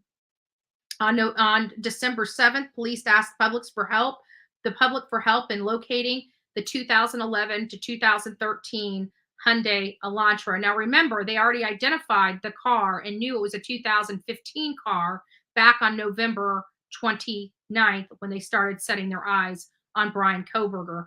So it sounds to me like this was a fishing game because they had already had their eyes on it and they wanted to see what he was willing to do. So they started broadcasting the white Elantra, but I think they intentionally made the mistake of doing 11 to 2013. And I mean, that's just my opinion. Again, that's speculation on my part. And I wanted to let you know that that's my speculation. But the facts are police started asking for help on 12/7 for them to identify the car. I think he saw those girls on Tinder and OnlyFans, and that's what he went. I don't know what OnlyFans is, but it sounds like, everybody keeps thinking it's like this prostitution app, and I don't think it's like that at all. I just think it's someplace. I don't know. I need to look at. I've never seen OnlyFans. I never heard of it until this case, so I don't know much about. Actually, until that trainer girl killing her boyfriend. She was on Fans Only. I think it's called Fans Only, and that was the first time I ever heard of that app. Also on the 7th, Chief James Fry and other members collect and remove victims' personal belongings so the items can be returned to the families. 3 of the warrants were returned. So the DoorDash, Tinder, for the 19 Tinder profiles, as well as Madison Mogan, were returned the very next day. On December 8th, the warrant returned for Amazon, and the warrant returned for Facebook for 4 victims, and 3 redacted names were also returned. On the 9th, the Walmart warrant was returned. The Discovery Financial for 4 victims and 5 redacted names was returned, along with the P1 FCU, which sounds like a financial credit union, were also returned. 3 days later, they send additional warrants out. And those additional warrants were to Blue Ridge Knives. Now, actually, it's only two of them. So they were sent to Blue Ridge Knives for the a specific brand K1217S, as well as the USMC fighting knife sheath. Known purchase and quantities of Blue Ridge Knives from K-Bar to include 360 units purchased on November 22nd, 2022, and 480 units purchased on 6/24/2022. So it seems to me, as of December 12th, they're honing in on a specific brand or model of knife, as well as 2 stock purchases. One that contained 360 units and one that contained 480 units. So it seems to me that they're starting to close in on where that knife came from in an effort to attach it to Brian Kohberger. They may already have all the pieces to bridge that together right now. Because the information is redacted, we can't see it. The warrant was sent to Extreme Networks for Kaylee Gonzalez's computer. And if you guys know Extreme Networks is where Kaylee was working. On December 13th, the white Elantra captured on a license plate reader in Loma, Colorado. 12/14 at 8:37, Pullman police are called to the apartments, 1,000 Box Latah Street, for a weapons offense where a man repeatedly threatened to kill his roommates in their apartment. And then the warrant was also returned from Extreme Networks. On 12/15 at 4:23 a.m., after unsuccessful negotiations, escalating behaviors, and continued danger to the public and officers, the male was shot by a member of the Whitman County Regional SWAT team. And that was on the 15th. And if you guys know anything, Brian Kohberger was already on the road because he was in Indiana. By 10-something in the morning, he was being pulled over by Indiana police. So, yeah, there it is, right there. The next one, 10:42 through 10:44, white Elantra queries by Hancock Sheriff's Department in Indiana, LE, clearly marked sheriff. 350 to 353, that's the second traffic stop in Indiana. This one by the Indiana State Police Department. Autopsy report for Ethan Chapin was complete also on December 15th. Wow, we still have a lot more to go. Well, let me see how much further we have. Oh, we're almost to the end. We're almost to the end. And then I'm going to need a break. That's a lot. That's a lot of information to retain, but we'll keep working at this timeline. On 12/16 at 12:26 p.m., surveillance video shows BK's Elantra in Albrightsville, PA, with one occupant whose description was consistent with BK. The warrant returned for Blue Ridge knives, and we talked about that, the 360 unit and the 480 unit. Reddit for Kaylee Gonzalez was returned, and the Google for Kaylee Gonzalez was returned. A few days later, new warrants were sent, for one for Elan Financial Services for Kaylee Gonzalez, and a warrant to tender for 20 redacted Tinder profiles. So something's going on with Tinder, because that's the most that I think so far, the most requests that have gone to one company would have to be the Tinder profiles. 12/23 search warrant 1 specified to BK sent to AT&T. So the very first warrant for Brian Kohberger was sent on 12/23. And later that day, that warrant was returned. Search warrant 2 was for CSLI from Current, and I'm not sure what the CSLI, but Elan Financial Services for Kaylee Gonzalez warrant was returned. I want this one open. There we go. Pennsylvania agents recovered trash on the 27th from the Kohberger family residence in Albrightsville and sent to the Idaho State Lab for testing. On the 28th, Idaho State Lab reports DNA profile obtained from the trash, and the DNA profile from the sheath identified a male not being excluded as the biological father of the suspect profile.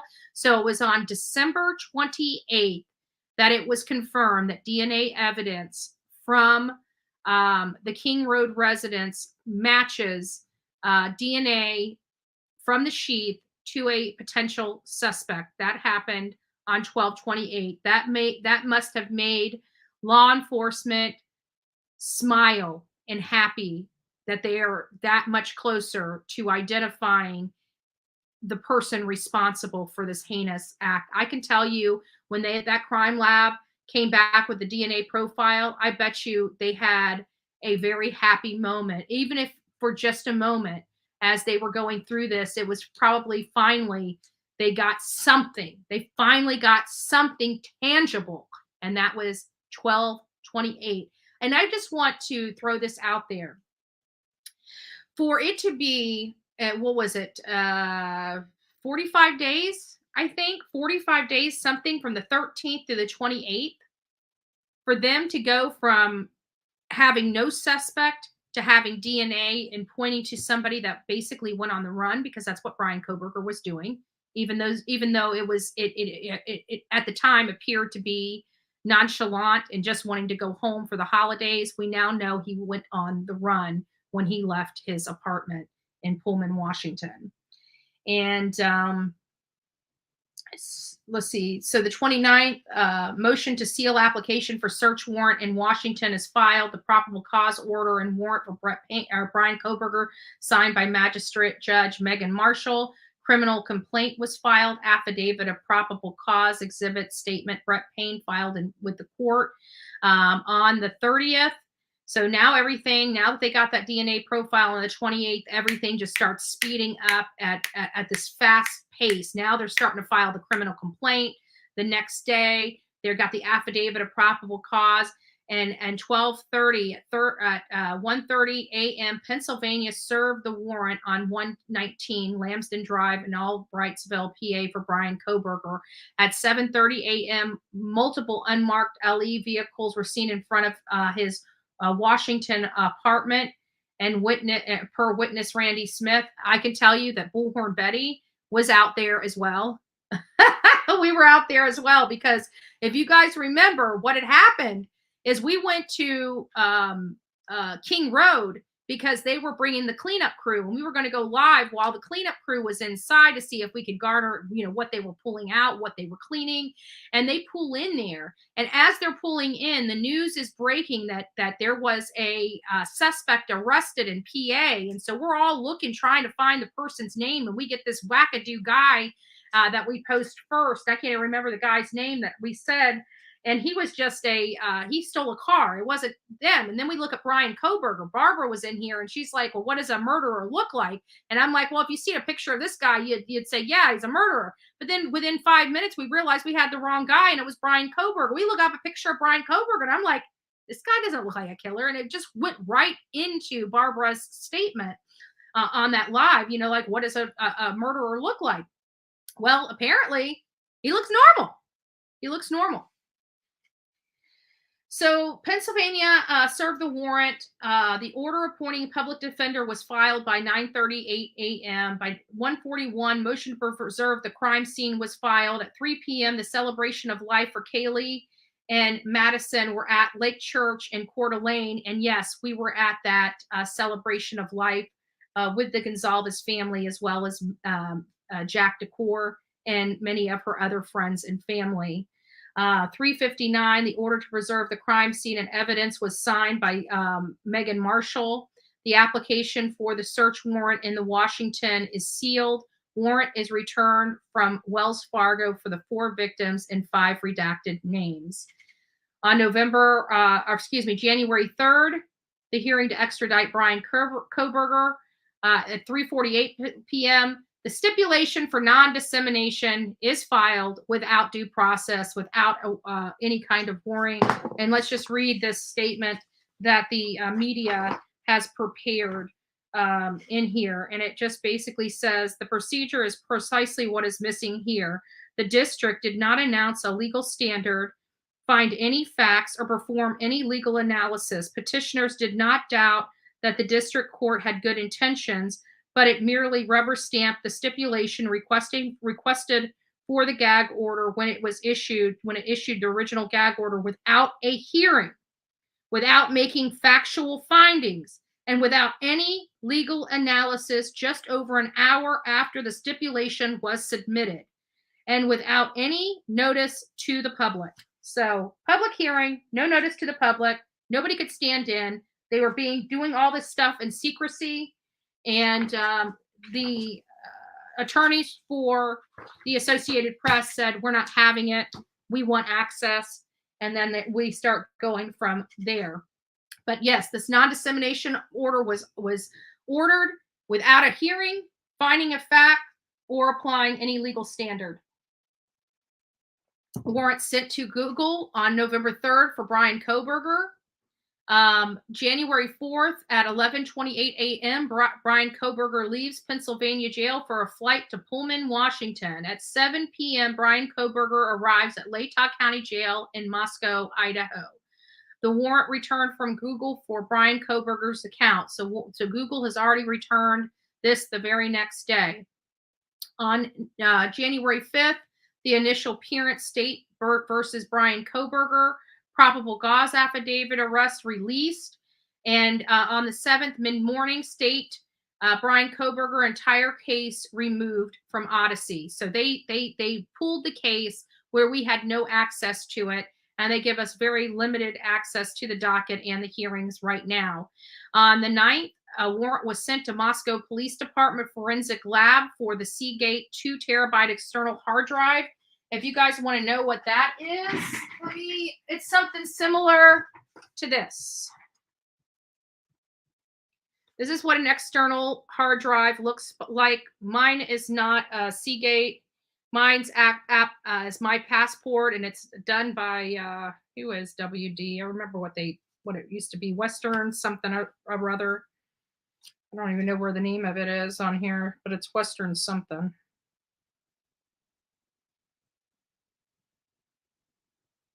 I can't remember, but that's what they got the warrant for, was an external hard drive. This is a 5 terabyte hard drive, which is almost full.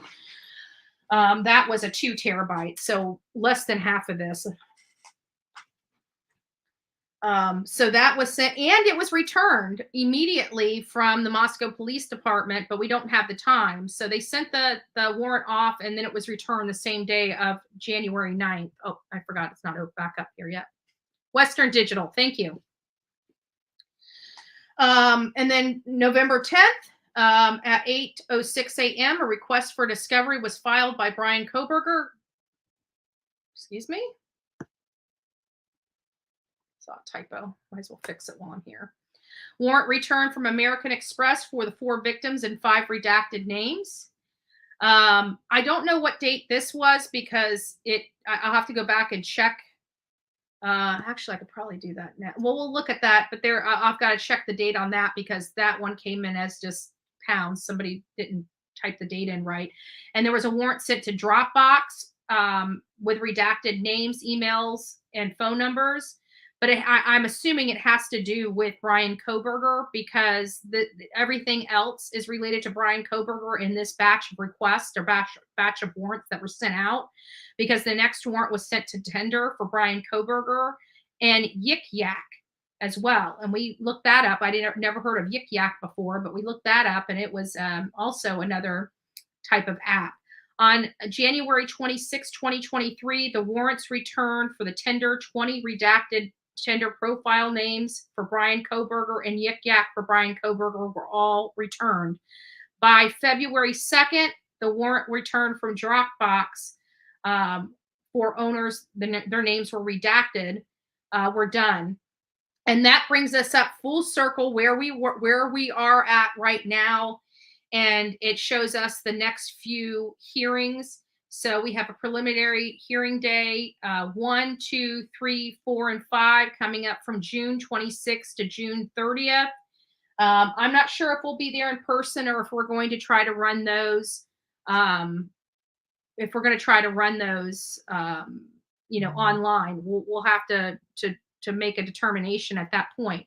So that brings us as far up to date as far as the factual timeline associated with the Idaho 4. That is pretty much, there are a few things that were missing as I was going through it. I did notice that there was some crucial information in this timeline that was either missing or there was incorrect information. So I'll go back and fix that up.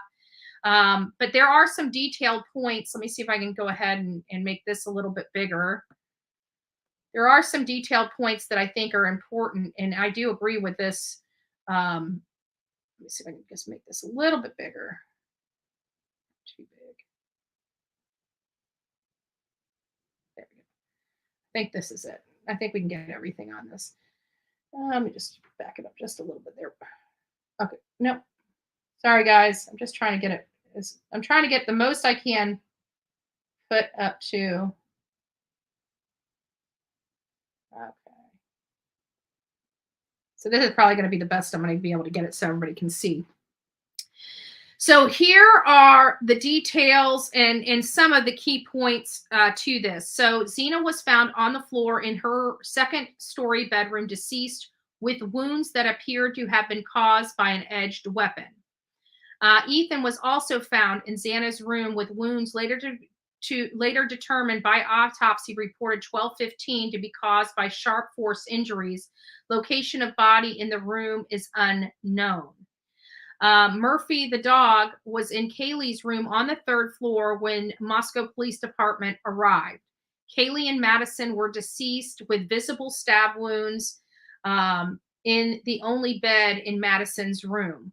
There was a tan leather knife sheath laying on the bed next to Maddie's right side when viewed from the door of the bedroom.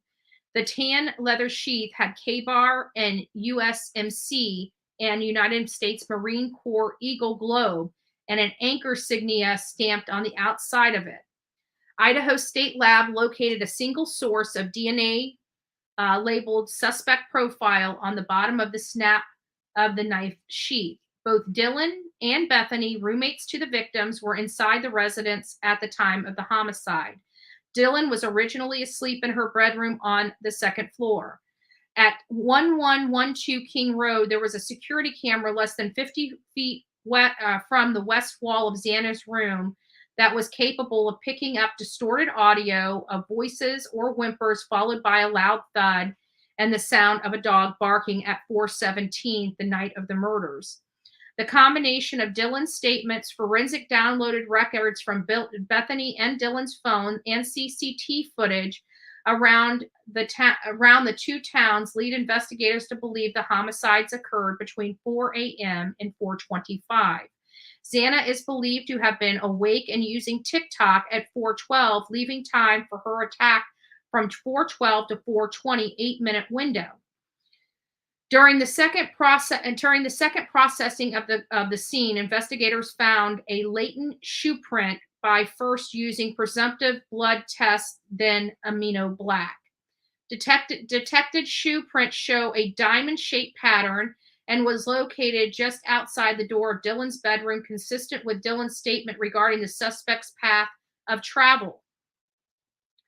The suspect likely exited the neighborhood at Palouse Drive and Conestoga Drive. Bethany saw Ethan and Xana at the Sigma Chi fraternity house from 9 p.m. to 1:45. A dog is barking multiple times starting at 4:17. Forensic examiner with 35 years of experience, 12 years at the FBI, reviewed numerous observations of suspect vehicle 1 and believed that it was a 2011 to 2013 Hyundai Elantra, but on further review indicated it could be from 2011 to 2016. However, I'm going to add this in there. The public was never advised of that change from the 2011 to 2013 increased from 2011 to 2016. We were left out of that. They may have known it, but they did not tell the public. It was noted during August 21st, 2022 traffic stop in Mascow that Brian's license plate number LFZ 8649 was set to expire on November 30th, 2022. Brian Koberger's phone was not utilizing cell tower resources in close proximity to the King Road residence between 3 a.m. and 5 a.m. on November 13th. On November 13th at 2:47 until 2:48, BK's phone stopped reporting to the network, which is consistent with either the phone being in the area without cell coverage, network connection is disabled, for example, airplane mode, or the phone was turned off. BK's phone did connect to a cell tower that provides service to Mascow on November 14, 2022, but investigators do not believe the phone was in Mascow on that date. Historical CSL, which is cell site location information, prospective information, location information, and PIN registration, trap and trace obtained for BK's phone to aid in the efforts to determine if BK stalked any of the victims prior to the offense, conducted surveillance on the King Road residence, was in contact with any of the victims associated with before or after the alleged offense, and any locations that may contain evidence of the murders. BK's phone utilized cellular resources that provided coverage of the 112 King Road at least 12 occasions prior to the 13th. 12 different occasions. No sign of forced entry to the residence. There was no sign of SA. And as of 12/23, per press release with the same date, throughout the investigations, investigators have collected 103 pieces of evidence. Police aren't 100% sure the door was locked, but there is no damage to anything, and the door is still open wide when they got there. So those were the key points. So guys, we are at the top of the 2 hours. I have still a wealth of information to go over. We still have the diagrams, the court documents. We still have the search warrants that we're going to go over, the Washington search warrants, the PA search warrants, questions, press releases, all that stuff. We're not even through this yet. So I would really like you guys to come back here tomorrow or later this afternoon. I don't do well with late afternoon lives. I keep trying to do my late afternoon lives, and I seem to always almost step on people's toes that do later work. And it kind of sucks for me because I like to do later lives in the afternoon, but it makes it almost difficult because I've got meetings and other things. Everybody thinks that I'm just this crazy YouTuber and don't have a job and just sit here and twiddle my thumbs all day. That couldn't be further from the truth. Again, people that don't know me that try to act like they do. I do a lot of work. I literally, this morning, I was up at 2 a.m. I don't go to bed until about 9, except a couple times this week. I was so exhausted. I went to bed around 6:30, but that's because I'm waking up at ridiculously time. I wake up at night and go to bed during the day. And it's because I work. True crime is my passion. True crime. I'm a true crime junkie, as you guys can tell. And but this is not all I do. I do volunteer a lot of time for advocacy programs here in Manatee County and abroad. And sometimes I'm on the phone. I would. That's why I don't ever set the lives up with a schedule, because I may have a meeting. There may be something that comes up with a veteran or a homeless person that I may need to talk about, or a situation, and I might be on a meeting for the next hour and a half, and I can't go live. So there's a lot of stuff that I do here at my home, that if you're wondering, like, why do I tell you guys I'm coming live and then I can't come live in the ads, because something came up. I wish this was all I did, but it's not. I do a lot of community advocacy here in my county, and so those that work takes away from this work, so it makes it difficult in the afternoon, because that's when I'm actually working on, like, true crime is my morning stuff, and advocacy for my community is afternoon stuff. So that's where the problems are coming in. It's not that I'm not up. It's not that I'm not ready. I mean, this stuff here, I mean, even this right here, we've been trying to talk about this very timeline for a week, but because I haven't been able to find time, I mean, just that alone took 2 hours to go through. And we wasted no time saying hi to people and going over. I mean, outside of just taking a few minutes to read our language and letting go, I've been sitting here talking for 2 hours going over this timeline. And we're going to constantly have to be referring back to this timeline. And we're going to be building on this timeline too. And again, just a big shout out to Sleuthy Goosey for all of her work. This is, I've been watching her now for quite some time. She seems very knowledgeable. She obviously has good organizational skills and documentation skills, because this is, yet again, a very beautiful timeline with a lot of relevant information that's very important to all of our subscribers that cover true crime. And this case is one of those cases that I don't think is going to leave us for a really long time, because who in the world goes out and murders 4 beautiful souls that did absolutely nothing to them except live and breathe? It just doesn't make sense. And it's just really sad. But damn, we got some good law enforcement in Idaho. Got some darn good law enforcement in Idaho. You guys know I am, I'm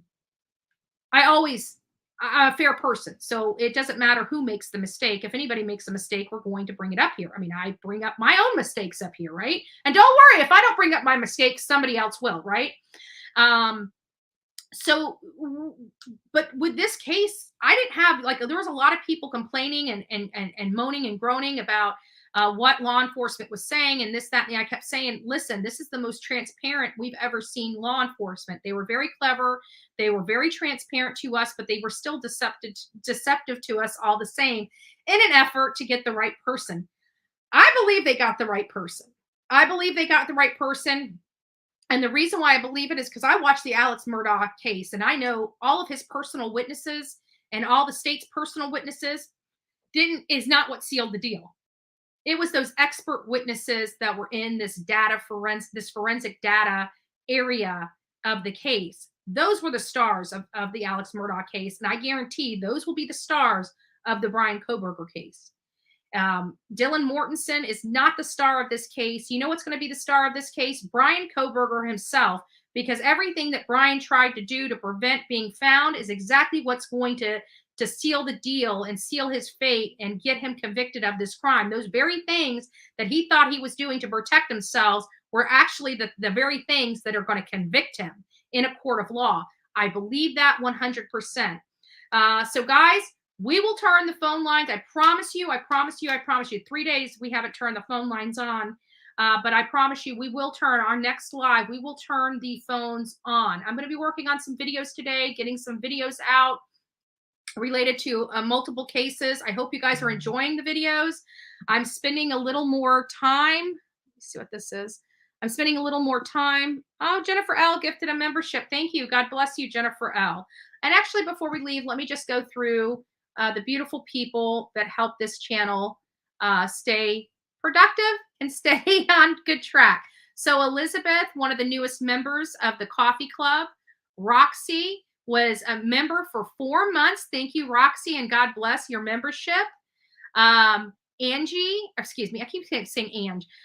Jeannie, the newest member of the Coffee Club. Just Samantha, her first super chat ever. Bullhorn Betty received. It was such an honor and a pleasure. Thank you, Just Samantha. The haters inspired me. Ha, ha, ha. Keep kicking butt and taking names, and I will do just that. Jennifer L. Today is Happy St. Patty's Day, Andrew LOL. Roswell, 3-month membership. Again, God bless you. And Jennifer L. gifted 1 membership this morning, which went to Ray Lynn. Congratulations, Ray Lynn, on being the newest member of the Coffee Club. The great thing is we're also going to have a raffle, $2 per ticket, 3 for $5 on a third-party site. We're giving away some Bullhorn Betty shirts made by ours truly, Sonia. She's got multiple things. I'm going to be releasing that, but I've been a little lazy. She sent me the shirts because all I have is like, what's up, Bullhorn Betty, right? As the cover, but I wanted to have the photos of the different shirts on the thumbnail for you guys to look at. So once I prepare that, even though it's not going to be live for another 3 days, we're going to go ahead and start getting people with the link. So if you guys would like to participate in that raffle, this raffle is going to determine really if we're going to do raffles in the future and what those types of raffles are. I know when we go and hang out at bars, at least back in the day, they did 50-50s there. It was something fun that we did at the bars. If we can do something like that, similar to that online, that would be amazing. You know, once a week, 1 lucky person would be able to get 50% of the pot, or even maybe a once a month drawing where people can do a 50-50. We collect money, you know, $1 or $2, you know, per ticket. And then at the end of the month, 1 lucky drawer will get 50% of the pot. You know, something like that. I think it would be fun. I think it'll be fun and help keep people and help people too, right? You know, for example, if we raised $200 or $300, let's say $200, it's a nice round number, $200, 1 lucky person will receive $100. So you know, I'm not sure where we're going to go with this. If we're going to go with it any further, we'll see. So we're going to do the trial run here in the next few days to see how it works and to see if we like this third-party raffle site and see what we can do with it to help, you know, help the people in our audience as well as help the channel. You know, this kind of stuff takes money to run. You know, the research, travel expenses. Like right now, I'm trying to find out who's going to be covering the live coverage of the West case. Because if I can't find out where the live feed is coming from, in order for me to be there, I need to be there. So I may have to fly out to California for a week and a half. Guys, that stuff ain't cheap. You're talking about flight, auto rental, and hotel stay. That doesn't even include the food. And I eat. Never mind my coffee addiction, right? So right now I've got my feelers out to find out who the pooled news organization will be in there running the thing live. So I don't know. I don't know until we get it. So I am working on it, guys. As soon as I find out, I'll let you know. But the West case, we're going to run on here. One way or another. That is a good case. That's an educational case. It's stuff, it's information that we need for other children cases, primarily ones that are missing, that are presumed dead, that there is no body. We need to hear this. We need to hear the legal arguments, how this is crafted, how this is set up, because we're going to see more and more of these as we force our country to hold these monsters accountable, body or no body. So anyways, guys, come back here tomorrow. God bless each and every one of you. It's been amazing. Thank you for working with me on this. I know this is a lot of information. I know this is not like our normal coffee club where we enjoy ourselves and cover several different topics, but I wanted everybody here because I'm hearing out there on YouTube, people are just butchering this case all to hell. And there's so many conspiracy theories out there. I really wanted to hone you guys in on the actual facts. While I have my opinions of these cases, I want you to formulate your own opinions based upon the facts you hear them. We're not all the same. We don't all process the information the same. There's no right or wrong answers with this, but we need to have a foundation of fact to build on.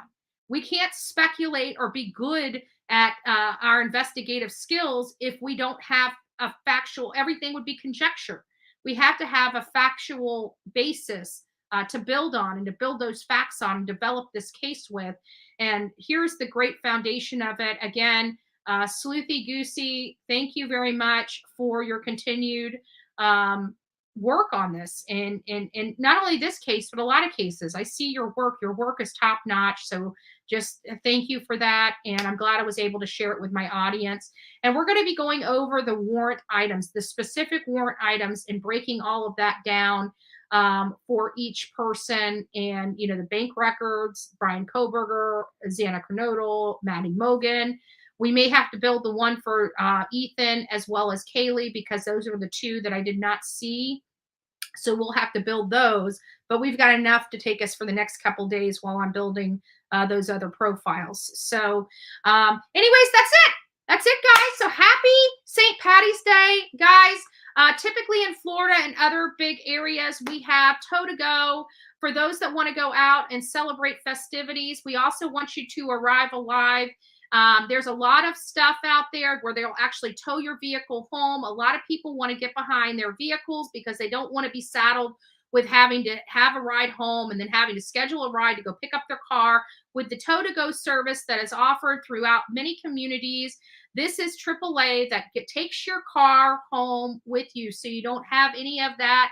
And it's a free service to those that are intoxicated in order for you to arrive safely, so that you can be safe and other people on the road can be safe. If that is offered to you, it's usually 1-800-TOW-TO-GO. If that's offered to you, you might want to call and find out if it's in your area. But if not, and you know you're going to be at a specific bar or restaurant to celebrate your festivities, Uber or use Lyft. Because, and not only that, if you do decide to bar hop, you can ride with one of your friends. So there's no need for you to be behind the wheel of your car.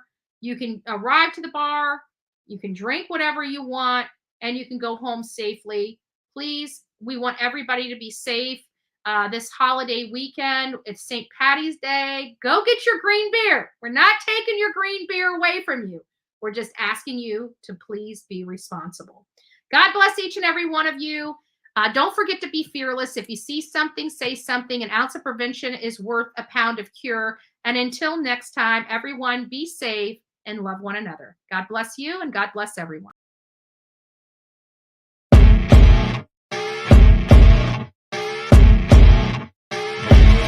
As you wake up in the morning, you want to find the latest, greatest information about criminal cases and have an intuitive conversation about the suspects associated with these cases. Head over to the Bullhorn Betty channel on YouTube.